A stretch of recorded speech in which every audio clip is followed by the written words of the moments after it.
చదువుతాను, తర్వాత మనం ప్రార్థన చేద్దాం, దేవుడి నామాన్ని గణపరుచుకుందాం.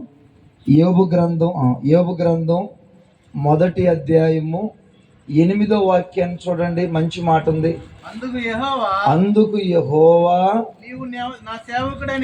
నీవు నా సేవకుడైన యోబును ఆలోచించితివా? అతడు యథార్థవంతుడును న్యాయవంతుడును భూమి మీద మీరు తల్ల పైకెత్తి నా సాయి చూడండి. ఇక్కడ దేవుడే సాక్ష్యం ఇస్తున్నాడు. ఎవరిని బట్టి మాట్లాడాలి? ఎవరిని బట్టి? యోబును బట్టి. ఏమని చెప్పాడు అక్కడ? యోబులో ఉన్న 4 లక్షణాలు చెప్పాడు. ఆ 4 లక్షణాలు నా సాయి చూడమంటున్నాను మిమ్మల్ని. ఆ 4 లక్షణాల్లో మొట్టమొదటి మాట ఏంటంటే, నా సేవకుడైన యోబు యథార్థవంతుడు. ఎవరంట? చెప్పండి, ఎవరంట? యథార్థత అంటే పాస్టర్ గారు యథార్థత గురించి చెప్తాడు అనుకోబాకండి. ఈరోజు మన వాక్యం అది కాదు. అదే యోబు గ్రంథంలో 9వ అధ్యాయము 21వ వాక్యాన్ని చూడండి. యోబు గ్రంథం 9వ అధ్యాయము 21వ వాక్యంలో ఒక మంచి మాట రాసి పెట్టాడు. అమ్మా, నేను యథార్థవంతుడైన నా యందు నాకు ఇష్టము లేదు. తల్ల పైకెత్తి నా సాయి చూడాల. ఇందాక యేసు ప్రభు ఏం చెప్పాడు? మామా, ఇక్కడ మనసు పెట్టాలా. కడుపు నిండా కూడు తినడానికి కదా మనం ప్రార్థన పెట్టుకుంది. ఈ ప్రార్థన ద్వారా కొన్ని మాటలు నేర్చుకొని ఆయన చిత్తాన్ని జరిగించుకోవడానికి ప్రార్థన పెట్టుకున్నాం. వచ్చాం వెళ్ళిపోయామని కాదు. ఇందాక యోబు గురించి యేసు ప్రభు ఏమన్నాడు?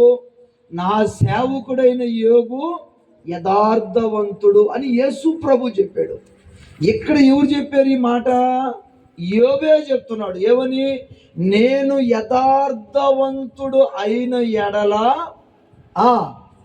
నా మీద నాకు ఇష్టము లేదు. నేను యథార్థవంతుడినే కాదనలా, నేను యథార్థవంతుడినే అని ప్రభువే చెప్పాడు. నేను యథార్థవంతుడని యేసు ప్రభు సాక్ష్యం ఇచ్చాడు. నిజమే, యేసు ప్రభు చెప్పినట్టుగా నేను యథార్థవంతుడే, నేను కాదనట్లా. అయితే నా మీద నాకే ఇష్టము లేదు. ఈరోజు మన వాక్యం ఏంటంటే ఇష్టము లేదు. చెప్పండి గట్టిగా, ఏంది?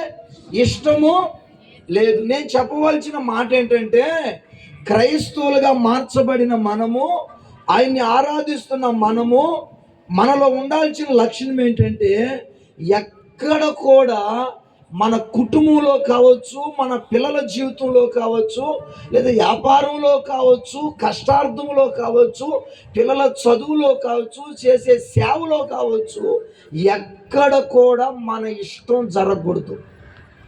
ఇది రాత్రి నేను చెప్పబోయే మాట.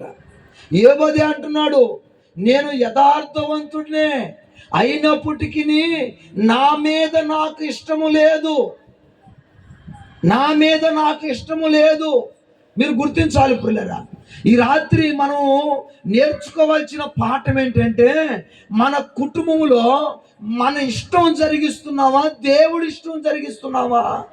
ఈరోజు చాలా మంది ఏమంటారు, ఎందుకు రాలా చర్చికి అన్నావు అనుకో, నా ఇష్టం, నేను ఎప్పుడైనా వస్తా. ఏమమ్మా ప్రార్థన చేసేవా? నా ఇష్టం, ఎప్పుడైనా చేసుకుంటా. ఏమమ్మా ఎడగెళ్ళావు? నా ఇష్టం, నేను ఎక్కడికైనా వెళ్తా.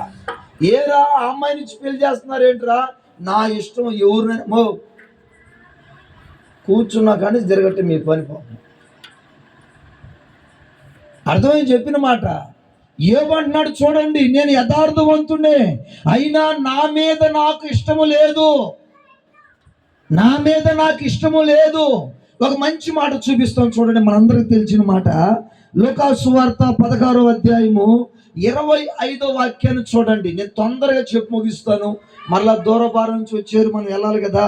అందుకని లూకాసు సువార్త 16వ అధ్యాయము 25వ వాక్యాన్ని మనం ధ్యానం చేద్దాం, చదువుకుందాం.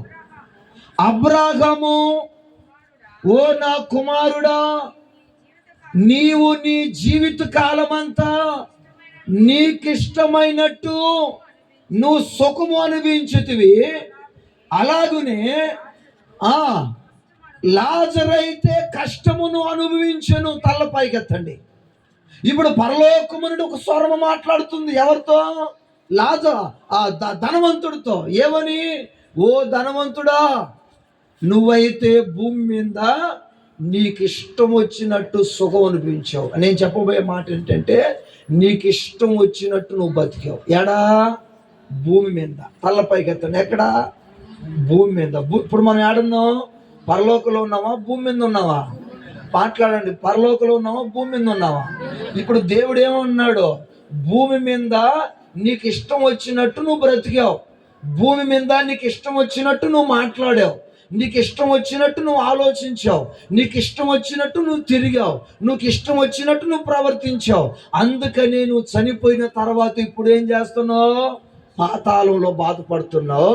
అయితే లాజరు ఉన్నాడే, కురుపులతో ఉన్నా, కూటికి లేకపోయినా, గుడ్డలు లేకపోయినా, పలుకుబడి లేకపోయినా, సమృద్ధి లేకపోయినా, సంతోషం లేకపోయినా, ఆనందం లేకపోయినా, మరి ఎక్కడ మనసు పెట్టాలా? ఒంటరి బ్రతికే అయినా అతడు తన ఇష్ట ప్రకారంగా మాట్లాడలేదన్నా. అతడు తన ఇష్టానుసారంగా నడవలా. అతనికి కూడు లేదు, నిజమే. ఆరోగ్యం లేదు, ఒంటరి స్థితి, పేదరకం, ఎంతో అవమానం, నిందలు. అయినప్పుడు కూడా అంత బాధల్లో ఉన్న లాజరు తనకిష్టానుసారంగా బతకలా. ఆ స్థితిలో కూడా నాకిష్టానుసారంగా బతికిన లాజరు ఇప్పుడు నా దగ్గర ఉన్నాడు. నీకిష్టానుసారంగా బతికిన నీవు ఇప్పుడు పాతాళంలో ఉన్నావని దేవుడు ధనవంతుడితో మాట్లాడాడు. ఆ రోజు ధనవంతుడితో మాట్లాడిన దేవుడు ఈ రాత్రి నీతో మాట్లాడుతున్న మాట ఏంటంటే, భూమి మీద ఉన్నన్ని రోజులు ఎక్కడ కూడా నీ ఇష్టం జరగకూడదు. నీ ఇష్టం జరిగిందా పక్కనే రోగాలు ఉంటాయి. నీ ఇష్టం జరిగిందా పక్కనే అప్పులు ఉంటాయి. నీ ఇష్టం జరిగిందా పక్కనే అవమానాలు ఉంటాయి. అందుకని మరలా చెప్తున్నా, ఈరోజు ఎవరిని అడిగినా కూడా వాళ్ళు చెప్పే మాట ఏంటంటే, నా ఇష్టం నా ఇల్లు, నా ఇష్టం నా భార్య, నా ఇష్టం నా భర్త, నా ఇష్టం నా పిల్లలు, నా ఇష్టం నా ఇల్లు, నా ఇష్టం నా కుటుంబం, నా ఇష్టం నేను ఎట్టైనా పోతా, నీకెందుకు? అలా అనుకున్న లాజరు ఇప్పుడు ఏమయ్యాడు తెలుసా? ఆ ధనవంతుడు నరకంలో వేదన చెందుతున్నాడు. నరకంలో పులు కొరుక్కుంటున్నాడు. నరకంలో శ్రమ అనుభవిస్తున్నాడు. అందుకని యోబంటాడు, నేను దేవుని దృష్టికి యథార్థవంతుణ్ణే, నేను కాదనట్లా, అయినా నా పట్ల నా ఇష్టం జరగట్లా. నేను దేవుని దృష్టికి యథార్థవంతుణ్ణే, ప్రార్థనా పూరుణ్ణే, చెడుతనమును విసర్జించిన వాడినే, భయభక్తులు కలిగిన వాడిని కాదనట్లా. అయినా నా విషయంలో, నా కుటుంబ విషయంలో, నా పిల్లల విషయంలో నా ఇష్టం జరగట్లా. ఎవరిష్టం జరుగుతుంది? మాట్లాడండి. ఎవరిష్టం జరుగుతుంది? ఇప్పుడు నీ కుటుంబంలో ఎవరిష్టం జరుగుతుంది? మాట్లాడమ్మ గట్టిగా. ఎవరిష్టం జరుగుతుంది? నీ ఇష్టాన్ని పక్కన పెట్టాలా. నీ ఇష్టాన్ని పక్కన పెట్టాలా. యోబు తన ఇష్టం జరిగించలా. ధనవంతుడు తన ఇష్టము జరిగించి ఇప్పుడు పాతాళంలో శ్రమ అనుభవిస్తున్నాడు.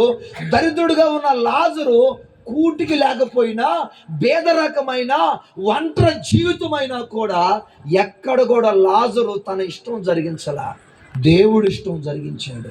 దేవుడి ఇష్టం జరిగించిన లాజరు ఇప్పుడు పరలోకంలో సుఖం అనుభవిస్తున్నాడు. తన ఇష్టం జరిగించిన ధనవంతుడు పాతాళంలో బాధపడుతున్నాడు. బాధ రావడానికి గల కారణం ఏంది? ఏసరత్వన్నా తన ఇష్టం జరిగించాడు. శ్రమ రావడానికి గల కారణం ఏంటమ్మా? తన ఇష్టం జరిగించాడు. అందుకని నేను చెప్పబోయే మాట ఏంటంటే, ఎక్కడైనా కూడా నీ ఇష్టం జరగకూడదు. ఒక చిన్న మాట చెప్తా, గమనించండి. తల్ల పైకెత్తి నా సైజు చూడాలా, మీరు జాగ్రత్తగా వినాలా. ఒక యవనస్తుడు ఉంటాడు, లేదా ఒక యవనస్తురాలు ఉంటుంది. వాళ్ళు విడివిడిగా ఉన్నప్పుడు ఇప్పుడు ఆ అమ్మాయి ఇష్టం, ఆ అబ్బాయి ఇష్టం, ఆ అమ్మాయి ఇష్టం, ఆ అబ్బాయి ఇష్టం. ఇప్పుడు విడివిడిగా ఉన్న యవనస్తులు ఇద్దరికి వివాహం అయింది, అంటే పెళ్ళయింది. పెళ్ళయిన తర్వాత ఇప్పుడు పక్కలో ఉన్న భార్య నా ఇష్టం అంటే భర్త ఊరుకుంటాడా? తర్వాత బాప్తిసం పొందుకున్న తర్వాత యేసు ప్రభుని సొంత రక్షకునిగా అంగీకరించిన తర్వాత ఇప్పుడు నీ ఇష్టం ఏం చేయాలి? దేనమ్మా చచ్చిపోవాలి. నీ ఇష్టం ఏమైపోవాలి? సమాధి చేసేయాలి. నీ ఇష్టం ఏం చేయాలి? మరుగు చేసేయాలి. ఎందుకంటే నీకంటూ ఒక భర్త ఉన్నాడు, యేసు ప్రభు. నీకంటూ ఒక కాపరు ఉన్నాడు, యేసు ప్రభు. నీకంటూ ఒక దేవుడు ఉన్నాడు, యేసు ప్రభు. నీకంటూ ఒక నాయకుడు ఉన్నాడు, యేసు ప్రభు. నీకంటూ ఒక కాపరు ఉన్నాడు, నీకంటూ ఒక గొప్ప దేవుడు ఉన్నాడు. ఇప్పుడు ఆ దేవుడి ఇష్టం నువ్వేం చేయాలా? మాట్లాడరే. నెరవేరుస్తున్నావా? ఆయన ఇష్టం జరిగిస్తున్నావా? ఇప్పుడు లాజరు ఏం చేశాడు? దేవుడి ఇష్టం జరిగించాడు. ధనవంతుడు ఏం చేశాడు? తన ఇష్టం జరిగించాడు. తన ఇష్టాన్ని బట్టి ఇప్పుడు పాతాళంలో కేకలేస్తున్నాడు రూతకు. ఇప్పుడు ఆలోచిద్దాం, ఇప్పుడు మన దేవుడి ఇష్టం జరిగిస్తున్నావా, మన ఇష్టం జరిగిస్తున్నావా? అదే అంటాడు యోబు గారు, నేనైతే యథార్థవంతునే కాదనట్లా, అయినా నా విషయంలో నా ఇష్టం జరగట్లా. నేను యథార్థవంతునే కాదనట్లా, అయినా నా విషయంలో లేదా నా బిడ్డల విషయంలో, నా కుటుంబం విషయంలో నా ఇష్టం జరగట్లా. ఈరోజు చర్చికి వచ్చే విశ్వాసులు అదే, వాక్యం చెప్పే సేవకులు ఎక్కడ పట్టిన అదే, నా ఇష్టం నా సంఘం అంటారు, నా ఇష్టం నా మందిరం అంటారు. నీ ఇష్టం సావాలా, దేవుడి ఇష్టం జరిగించాలి.